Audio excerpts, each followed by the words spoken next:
Magandang araw. So, ito ay isang kamuning tulis na kita nyo na rin ito sa aking mga vlog. So, ang ginagawa lang natin dito ay yung binabawasan yung kanyang mga dahon dahil lilinisan natin ito at the same time i-wire sa susunod na araw. So, ang kamuning tulis, ganito ang ating dapat gawin. Ating binabawasan ang kanyang mga dahon. Okay?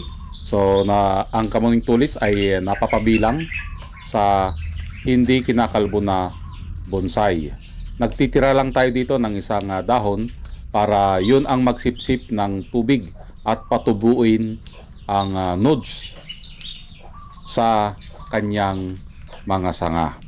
Kung ito ay kakalbuhin mo, maaari tayong mamatayan ng sanga. So ang kamuning tulis na ito ay pakapal na ng pakapal ang kanyang mga sanga. Makikita nyo naman sa kanyang itsura. At ang kamuning tulis ay isa sa pinakamabagal din na bonsai materials na binubuo.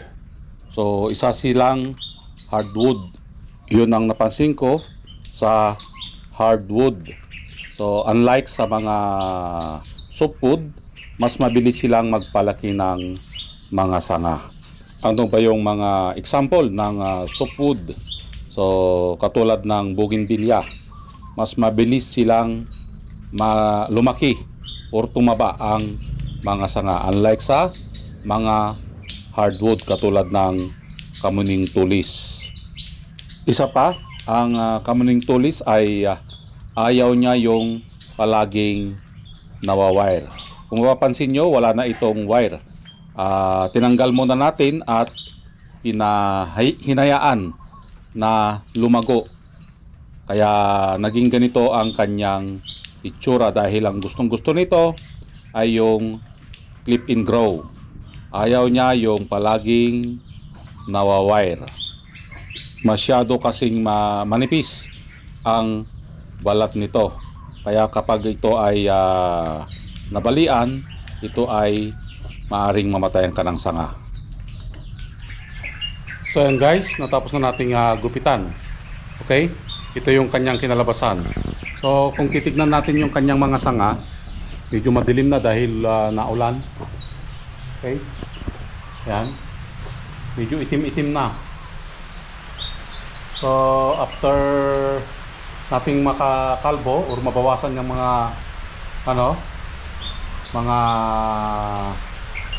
dahon, ito ay ating ibabrush. Okay? Para mawala yung itim. Dapat magiging puti ito. Okay? Yan. So ito lang yung gagamitin natin. Yan. Joy. At the same time, ito, brush, and then tubig. Okay? So, start. So, ang pag-aalaga ng isang bonsai ay hindi nawawala ito. Dahil ang mga aphids ay kumakapit din sa mga bonsai. Kapag kinapitan ng aphids ang isang sanga, maaari itong mamatay. Kaya ang aphids ay parang siya, agoy. Piste sa buhay mo. So, kailangan nating tanggalin. Okay? Tanggalin mo sa pamamagitan ng pagbabrush. So, lahat ng singit-singit, agoy. Dapat malinisan. Para hindi kapitan ng aphids or peste. So, ang lakas dito ng ulan. Lalong dumilim ang ating paligid at gumamit na tayo dito ng ilaw dahil hindi na nakikita ng ating camera kapag walang ilaw. Yan. So, kunting tiis lang yan. lahat ng kanyang branch ay dapat nating mabrush, malinisan. Okay? Sana all naaalagaan ng ganito yung alagang mayroong pagmamahal. Ano daw? Shout out sa mga naaalagaan dyan ng mayroong pagmamahal. So kuskusin, kuskus dito, kuskus doon. Ganito ang mag-alaga ng isang bonsai. Kailangan ng sipag at tiyaga, at higit sa lahat ang ating pasensya. Dito masusubok yung ating pasensya. Okay? So kailangan din nating malinisan. Yan, dinidiligan na natin dito para malaglag ang kanyang mga libag. Yung iba pinagamitan ng power spray. So hindi ako gumagamit noon dahil baka mabalian tayo ng mga sanga. Yun. So ito na yung kanyang itsura. Anong ginawa natin? Kinalbo. Ay hindi naman kinalbo. Binawasan lang natin yung mga kanyang mga dahon.